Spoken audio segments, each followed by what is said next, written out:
야르논에서부터 어디까지? 야복강까지. 간단히 얘기하면 야르논에서부터 야복강까지 왕 시온이 다스렸어요. 근데 그것만 다스린 게 아니라 3절에 보면 또 동쪽에 긴네롯 바다에 이르는, 긴네롯이 뭐냐면 아까 갈릴리 바다가 긴네롯 바다라고 그랬습니다.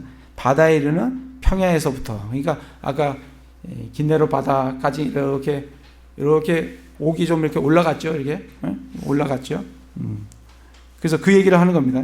긴네롯 바다에 이르는 평야에서부터, 평야의 바다, 곧 동쪽의 여매. 평야의 바다가 곧 동쪽의 여매, 여매의 동쪽에 있는 그 부분까지, 밑에까지 야르돈 강까지 쭉 내려오는 겁니다. 그 여매와 베여시못 가는 길까지와 남쪽에서부터 아스돗 비스가 밑에까지 다스렸더라. 그래서 이제 그 야르논에서부터 야복강까지, 그리고 저기 긴네렛 바다에 이르는 그 부분에까지 영토가 누구냐면 이제 아모리 족속의 왕 시온의 영토가 됩니다. 그리고 이제 옥의 영토를 얘기를 합니다. 4절부터 또 거인들 중에 남은 자들 중에 속한 자로서 아스다롯과 에드레이에 거하던 바산 왕 옥의 지경이라.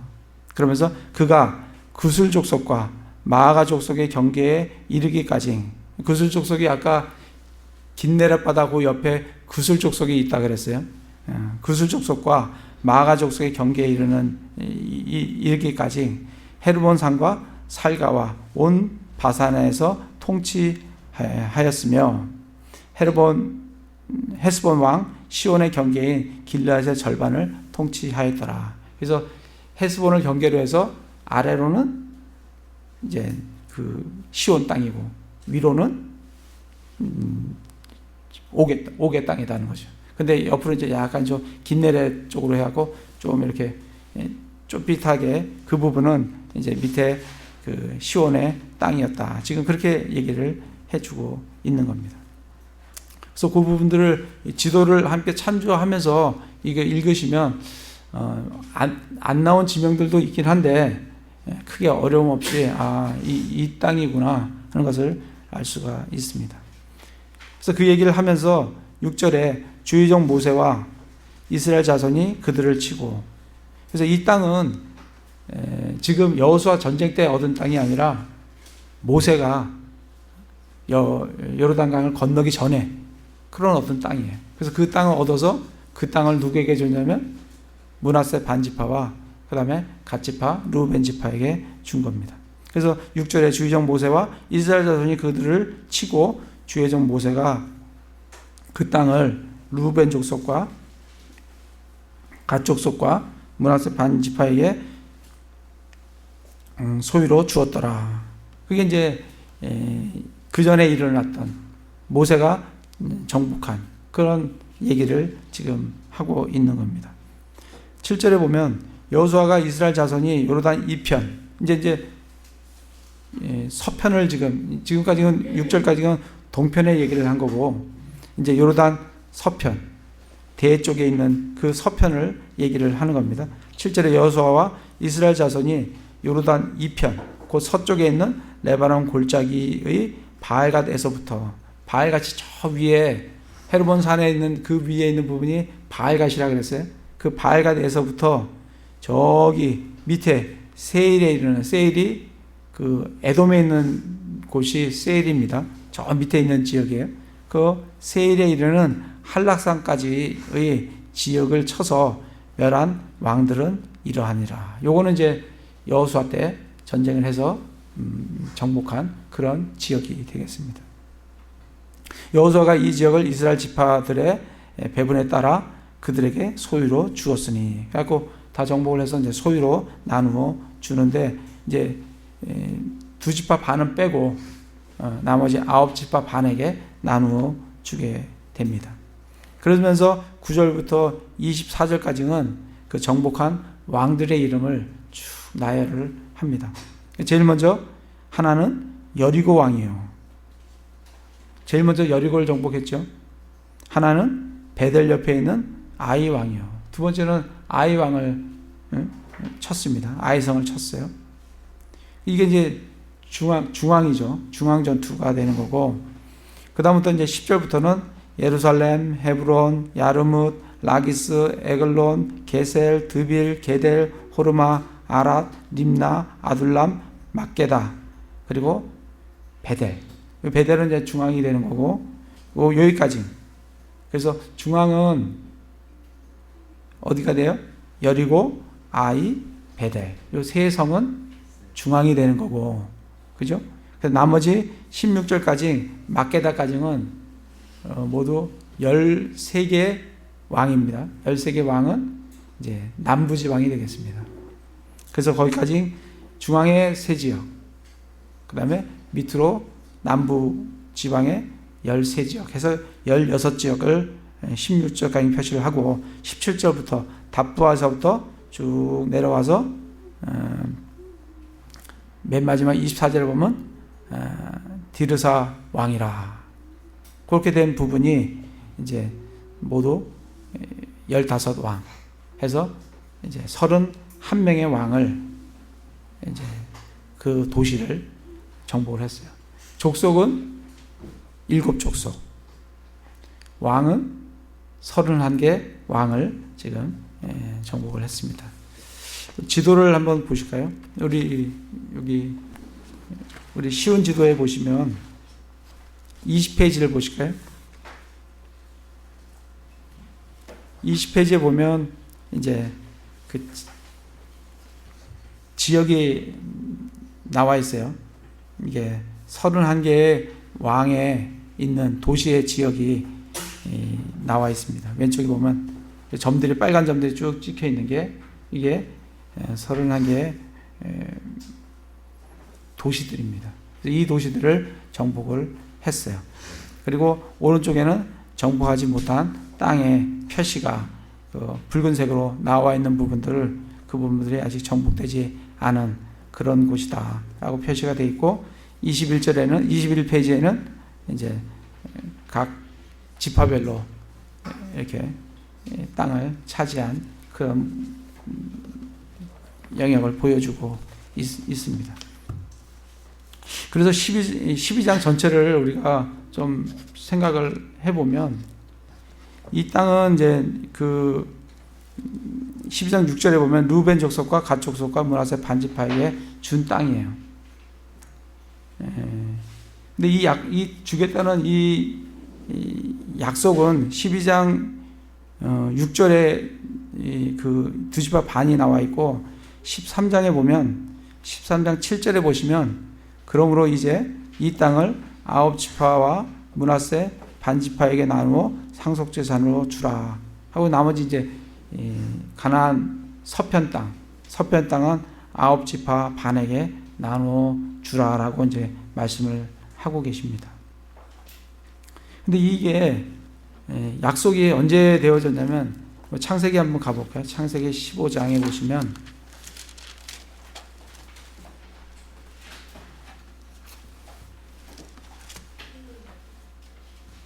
창세기 15장 18절에 바로 그날에 주께서 아브라함과 언약을 맺으며 이르시되, 내가 이 땅을 이집트 강에서부터 저 큰 강 유프라데스 강까지 내 시에게 주었노니, 곧 겐 족속과 그니스 족속과 간몬 족속과 헷 족속과 브리스 족속과 르바 족속과 아모리 족속과 가나안 족속과 기르가스 족속과 여부스 족속의 땅이라 하시니라. 하나님께서 아브라함과 언약을 맺으셨어요. 그리고 이 땅을 주겠다고 약속을 하셨어요. 이 약속한 지가 얼마큼 됐어요? 진짜 한 500년 지난 후에 지금 이 약속의 성취를 우리가 보고 있습니다. 갈라디아서 한번 가볼까요? 갈라디아서 4장 7절에 보시면,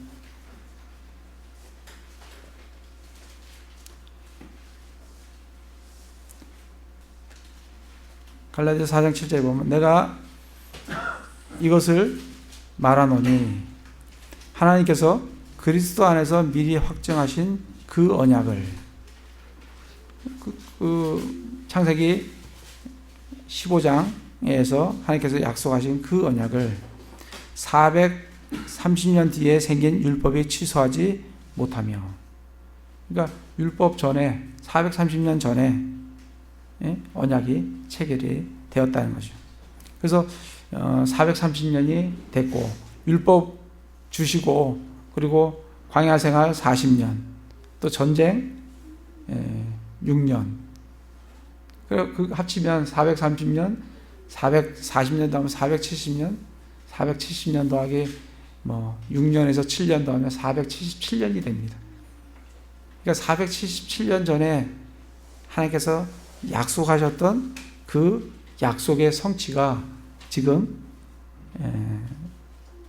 여호수아 때 성취가 이루어지는 것을 참 볼 수가 있습니다. 그래서 하나님께서는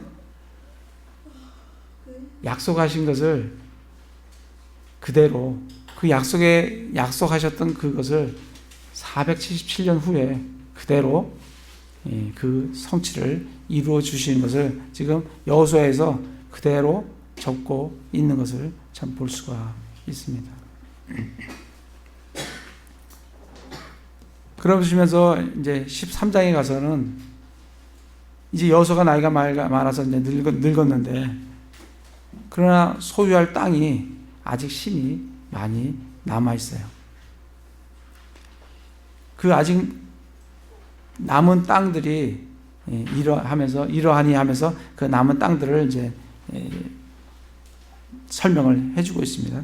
곧 블레셋 사람들의 온 경계와 블레셋 사람들의 땅은 아직 정복하지를 못했어요.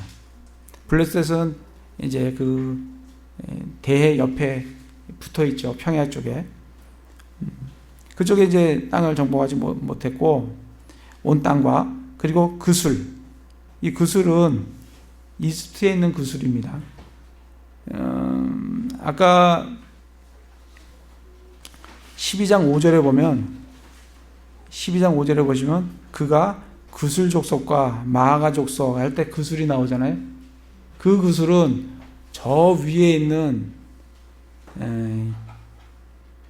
갈릴리 바다 옆에 있는 그 그술 족속이에요. 그 그술하고 지금 13장 2절에 나오는 이 그술하고는 말은 똑같지만 글자는 똑같은데 지역은 틀린답니다. 그러니까 12장 5절에 나오는 그술 족속 나오는 그 그술은 저 위에 있는 갈릴리 바다 옆에 있는 그 그술이고 지금 여기서 13장 2절에서 나오는 온 그술 그때 이 그술은 설명해 주잖아요. 3절에 보면 즉 이집트 앞에 시월에서부터 이건 이집트 땅에 있는 그 그술이라고요. 그러니까 틀린 그술이라는 것을 좀 아시고 성경 말씀을 읽으셔야 될 것 같습니다. 그래서 블레셋 사람의 온 경계와 온 그술 뭐냐면 즉 이집트 앞에 시월에서부터 가나안 족속에게 속한 북쪽의 에글론 경계까지와 블레셋 사람의 5귀족 곧 가자 사람과 아스돗 사람과 에스갈론 사람과 가드 사람과 에그론 사람과 또 아비 사람의 땅과 그렇게 나옵니다. 우리 이 쉬운 지도를 잠깐 볼까요? 20페이지를 보겠습니다. 20페이지 보시면 20페이지 중에서 오른쪽 지도를 보시면 그 위에 갈릴리 호수가 있죠. 호수 옆에 보면 그술이라고 있어요. 그죠? 아까 그술 족속이라고 그리고 뭐라 그랬어요? 그술 족속과 또 마아가 족속. 그때에 나오는 그술은 갈릴리 호수 옆에 있는 그 그술이고 13장 2절에서 나오는 그 그술은 이집트 땅에 있는 그술이에요. 그러니까 서로 틀리다는 것을 좀 아시면 될 것 같고 13장 그 3절에 보면 이집트 앞에 시월에서부터 가나안 족속에 속한 북쪽의 에글론 경계까지와 그래서 보면 20페이지, 그 지도 20페이지 보면 에글론이 나오죠. 그 에글론 경계까지와 거기까지 정복을 못했다 이런 얘기죠. 에글론 경계까지와 블레셋 사람들의 5귀족, 그 5귀족은 그 위치가 거기 보시면은 가자, 아스돗, 에스갈론, 가드, 에글론, 이게 5귀족이거든요. 그 귀족은 그 21페이지에 보시면 지도 21페이지입니다. 거기 보시면은 왼쪽에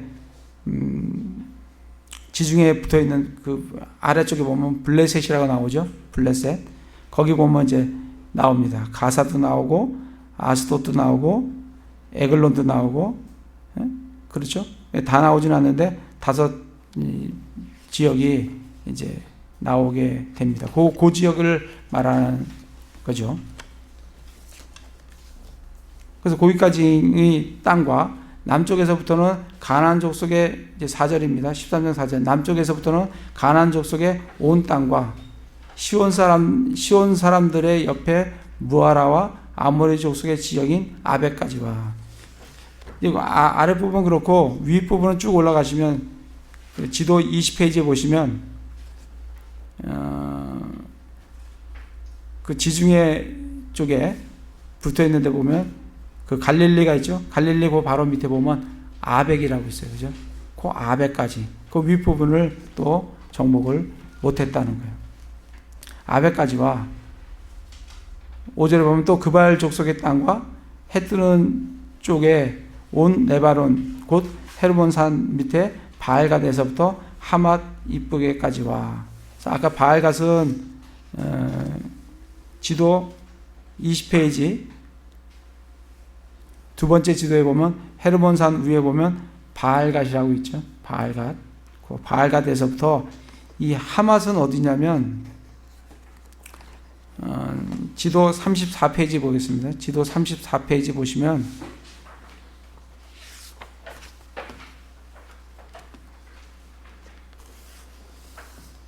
지도 34페이지에 첫 번째 지도 거기 보시면 윗부분에 보면 솔로몬이 확장한 구역 이렇게 나오고 그 왼쪽에 보면 하맛이라고 나오죠. 하맛. 여기까지라고. 그러니까 아까 바알갓이 단 위에 있어요. 거기서부터 하맛까지 그 위쪽 지방을 아직 정복을 못했다라고 말씀을 해주고 계십니다. 그리고 이제 13장 6절부터는 또 레바논에서부터 미스레본 마임까지의 산간 지방의 모든 거주민과 또 모든 시돈 사람들의 땅이다. 페이지 20페이지를 보시면 지도 20페이지를 보시면 두 번째 지도를 보시면 거기 맨 위에 보면 시돈이라고 있죠. 시돈. 그리고 밑으로 내려와 보시면 미스로봇 마임이라고 있어요. 그게 이제 우리 번역에서는 미스레봇 마임이라고 되어 있습니다. 이쪽 지역들을 아직까지 못 쫓아냈다. 아직 정복하지 못했다. 이제 말씀을 하시면서 6절에 보면 내가 그들을 이스라엘 자손 앞에서 쫓아내리니 너는 내가 내게 명령한 대로 그 땅을 이스라엘 사람들에게 제비 뽑아 나누어 상속 재산으로 주라라고 이제 말씀을 하고 계십니다. 그래서 6절에 보시면 누가 이 12장과 13장을 우리가 보면서 이스라엘이 한 거는 뭐 한 게 많이 있다라고 할 수 있는데 사실 이스라엘이 한 거는 없어요. 전쟁의 주체는 누구시냐면 하나님이세요. 그래서 6절에 내가 그들을 이스라엘 자손 앞에서 쫓아내리니, 전쟁은 누가 하시는 거냐면 하나님이 하시는 거예요. 이스라엘은 거기에 순종을 하면 돼요. 그래서 그렇게 말씀을 하시는 거예요. 내가 그들을 이스라엘 자손 앞에서 쫓아내리니 너는 내게 명령한 대로 그 땅을 이스라엘 자손에게 제비를 뽑아 나누어 상속재산으로 줘라. 지금 이 보시면은 땅이 아직까지 다 정복되지 않았지만 하나님께서 나눠주라는 거예요. 그러면 나머지는 다 쫓아내 주신다. 이렇게 이제 말씀을 해주고 계십니다. 그래서 이 6절에 보면 너는 내가 명령한 대로 그 땅을 이스라엘 사람에게 누구에게 나눠주냐면 이스라엘 사람들에게 나눠주는데 제비를 뽑아서 상속재산으로 나눠주라고 말씀을 하고 계세요. 그러니까 이스라엘 받는 대상은 이스라엘 사람들이에요. 근데 주는 방법은 제비를 뽑는 거예요. 진짜 한국 사람이 제비를 뽑으면 이건 난리가 날 것 같아요. 나는 서울의 땅을 갖고 싶다. 내가 왜 포항을 가져야 되느냐. 나는 강원도 땅은 내 땅이 아니다. 근데 사실 이 나누는 것 쭉 보면 이스라엘이 그렇게 불만을 폭로하는 장면을 보지를 못해요. 그들은 하나님께서 주시는 대로, 제비법에서 나눠주시는 대로 그들은 그대로 그걸 수용하면서 그 재산을, 그 땅들을 받는 걸 볼 수가 있습니다. 특별히 뭐로 주라고 말씀하시냐면 나누어서 상속재산으로 주라는 거예요. 여러분 아시겠지만 상속을 받아보신 분 계시나요? 이 상속은, 저는 상속 받아본 게 없는데, 상속은 자기가 한 게 아무것도 없어요. 부모들이, 조상들이 가지고 있는 거를 그냥 물려주는 거예요. 그게 상속재산이에요. 그러니까 왜 하나님께서 계속 상속재산으로 그 땅을 주라라고 말씀하시냐면 이스라엘이 한 게 없다는 거예요. 그냥 하나님께서 그 땅을 정복하셨고 그 땅을 이스라엘에게 나눠준다라는 말씀입니다. 그래서 보면 7절에서도 보면 상속재산으로 주라. 8절에도 보면 상속재산으로 받았는데 14절에 보면 내 지파는 그가 상속재산을 주지 아니하였고 계속해서 상속재산이 15절에도 보면 모세가 루벤 자손의 지파에게 그들의 가족대로 상속재산을 주셨는데 23절에도 보면 상속재산으로 그들의 가족대로 받은 도시와 그것들의 마을들이다. 26절에도 24절에도 29절에도 33절 32절 하나님께서 얼마나 많이 상속재산으로 준다. 상속재산으로 준다. 그렇게 말씀을 하시는지 몰라요. 정말 이거는 이스라엘은 한 게 아무것도 없고 하나님께서 해 주신 그거를 그대로 받는다는 거예요. 우리 신약 우리도 상속 기업을 받습니다. 우리도 상속 재산을 받아. 우리도 상속을 받습니다. 에베소서 히브리서에 먼저 가보겠습니다. 히브리서 1장에 보시면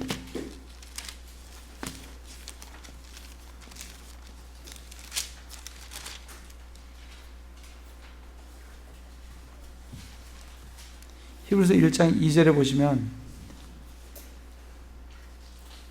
1절부터 먼저 보겠습니다. 1절, 2절 보겠습니다.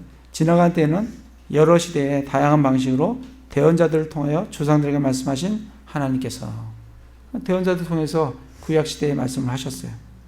이 마지막 날들에는, 이 신약시대에는 자신의 아들을 통하여, 자신의 아들이신 예수 그리스도를 통하여 우리에게 말씀하셨으며 그분을 모든 것의 상속자로 정하시고 또 그분으로 말미암아 세상들을 만드셨느니라. 그러니까 하나님께서 누구를 상속자로 정하셨냐면 예수 그리스도를 모든 것의 상속자로 정하셨어요. 그러면서 에베소서로 가겠습니다.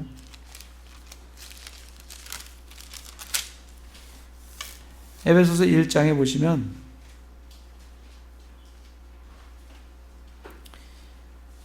1장 11절에 보시면 모든 것을 자신이 뜻하신 계획대로 이루시는 분의 목적에 따라 우리가 예정되어 또한 그분 안에서 상속유업을 얻었으니 우리 그리스도인들이 예수님 안에서 예수님이 상속자시고 그분 안에서 우리도 상속유업을 얻는다는 거예요. 14절에 보면 이 영께서는, 성령께서는 값주고 사신 그 소유물이 구속받을 때까지 우리 상속 유업의 보증이 되사 그분의 영광을 찬양하게 하시느니라. 하나님께서는 성령을 주셔서 상속 유업의 보증까지 세우셨어요. 그래서 사도 바울은 18절에 너희 지각의 눈을 밝히사 그분의 부르심의 소망이 무엇이며 성도들 안에 있는 그분의 상속 유업이 얼마나 그 상속 유업의 영광이 얼마나 풍성한지를 그걸 알면 좋겠다. 그걸 가지고 기도하면서 그 상속 유업을 소망하면서 살아가라라고 지금 말씀을 해주고 계십니다. 그런데 5장 5절에 보시면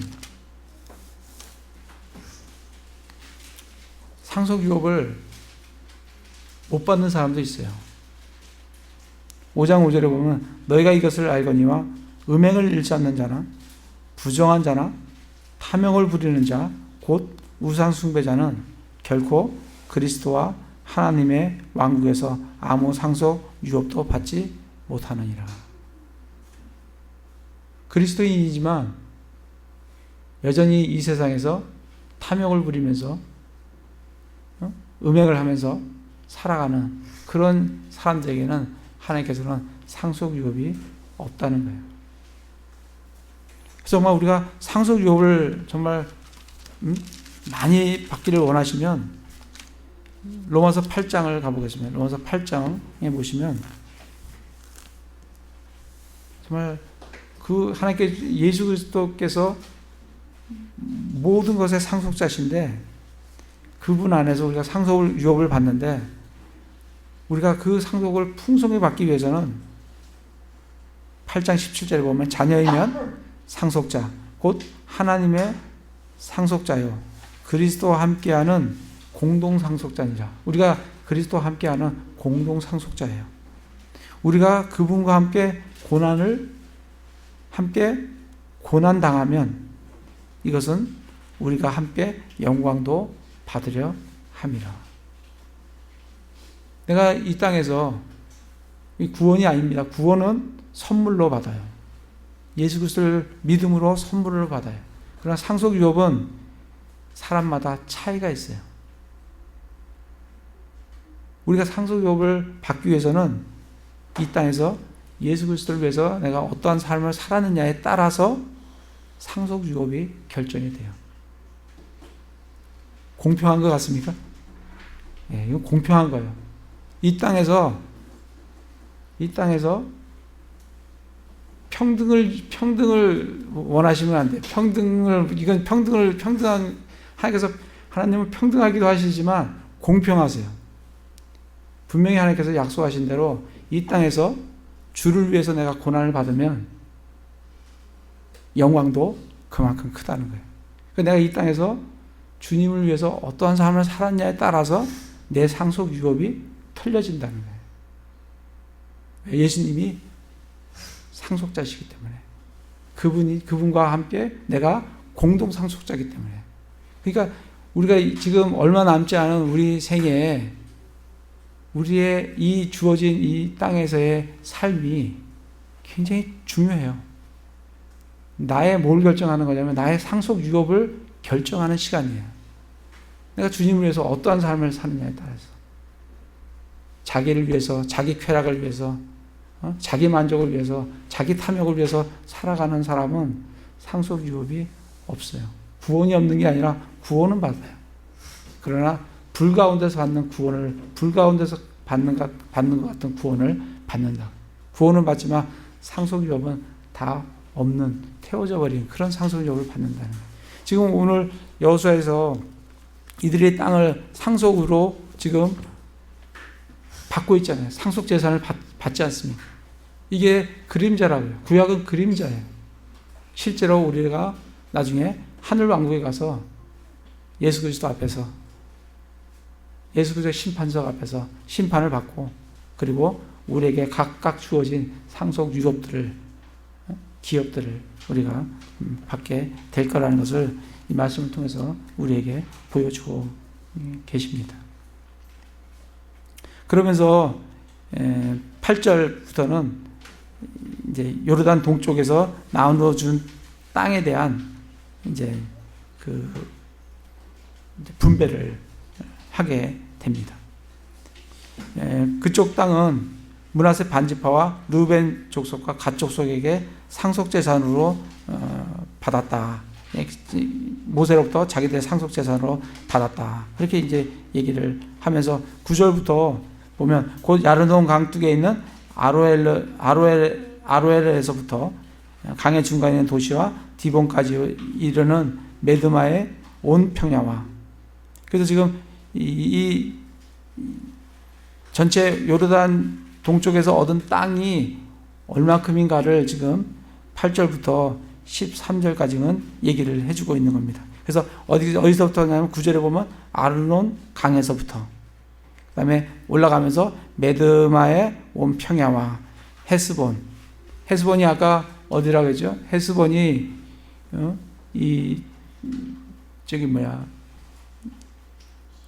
그 밑에 있는 시온의 왕국의 도시라 그랬잖아요. 거기까지 이제 말씀을 해주고 있고, 헤스본을 통치하던 아모리 족속의 왕 시온의 모든 도시, 즉 암몬 자손의 경계까지 이른 도시들과, 암몬은 침범 안 했고, 동쪽으로는 암몬의 경계까지, 그리고 밑으로는 야르논에서부터 동쪽으로는 암몬, 서쪽으로는 사해, 그러면서 위로 쭉 올라가는 것을 지금 보여주고 있습니다. 11절에 길르앗과 또 그슬 족속과 마아가 족속, 저 위에 있는 그슬 족속과 마아가 족속에, 그죠? 있는 지경과 온 헤르몬 산과 살가까지의 온 바산. 그래서 그 부분이 옥의 영토였잖아요. 그 부분까지 다 점령을 했다라고 이제 말씀을 해주고 계십니다. 그러면서 이들이 아직까지 쫓아지 못한 족속이 13절에 보면 그럼에도 불구하고 그슬 족속과 마아가 족속은 이스라엘 자손이 쫓아내지 아니하였다. 그래서 계속 함께 거했다. 그렇게 말씀을 해주시면서 이 땅을 나눠주면서 중간중간에 하나님께서 이 말씀을 계속 하시는 부분이 있어요. 그 말씀이 뭐냐면 이 14절 같은 말씀이에요. 오직 레위 지파에게는 그가 상속재산을 주지 아니하였고 불로 예비하여 주 이스라엘의 하나님께 드리는 희생물이 그들의 상속재산이 되었으니 그분께서 그들에게 말씀하신 것과 같았더라. 그래서 지금 계속 다른 족속들은 다 상속재산을 받는데 레위 지파는 상속재산이 없다. 근데 그들의 상속은 뭐냐면 하나님께 드리는 희생물이 그들의 상속 재산이에요.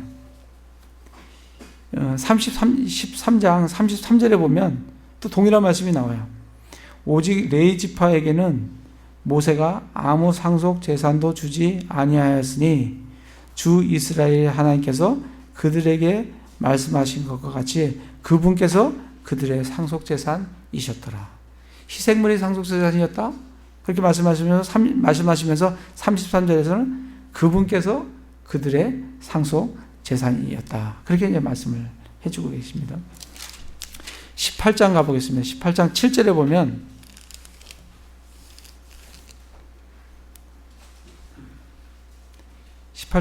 보시면 그러나 레위 사람들은 너희 가운데 몫이 없나니 주의 제사장 직분이 그들의 상속 재산이니라. 제사장 직분 자체가 상속 재산이에요. 그들은 희생물을 하나님께 바쳐진 그 희생물 그걸 가지고 그걸 상속 재산으로 받습니다. 그리고 하나님이 상속 재산이에요. 그래서 하나님께서 채워주시는 대로 살아가는 그런 지파가 레위 지파예요.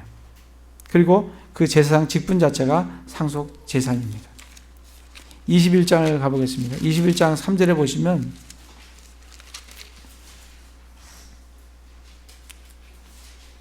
이스라엘 자손이 주의 명령대로 자기들의 상속 재산에서 이 도시들과 그것들의 주변 지역을 레위 사람에게 주니라.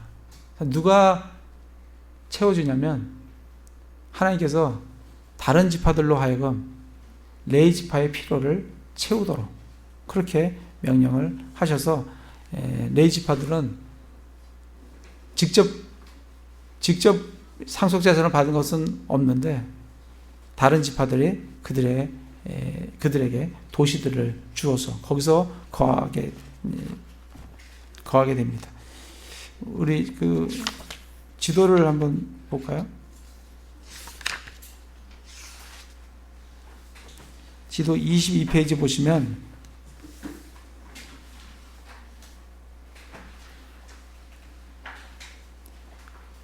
레위 지파가 받은 성읍 이런 부분이 나와요.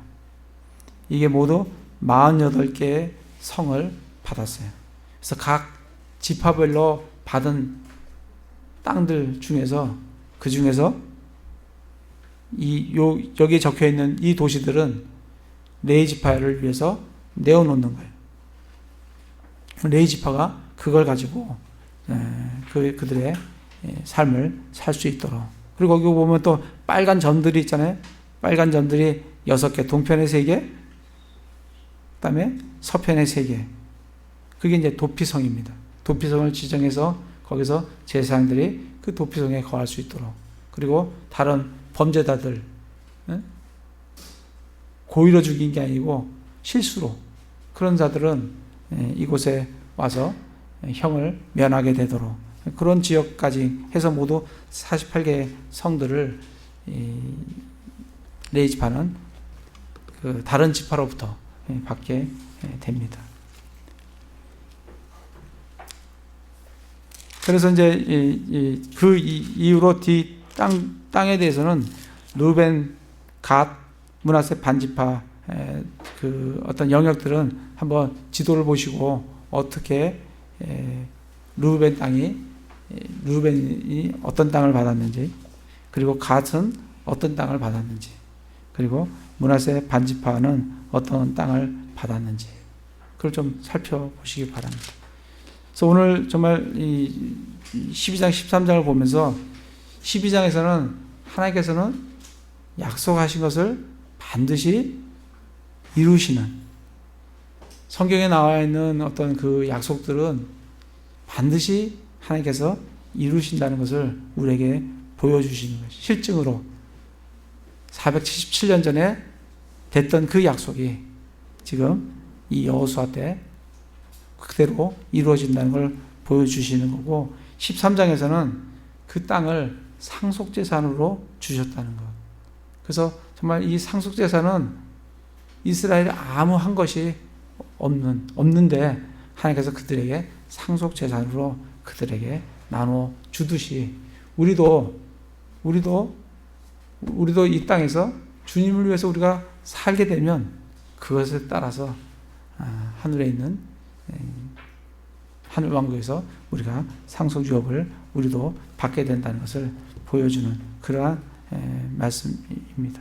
그래서 그 말씀을 보면서 다시 하나님의 말씀이 반드시 성취된다는 걸 보시고 부지런히 약속들을 찾으셔서 그 약속들을 가지고 하나님 앞에 기도하시고 그 약속에 따라 그 말씀에 따라 정말 하나님으로부터 축복을 받아 누리는 그런 삶들을 살아가시는 형제자매 되시기를 기도를 드립니다.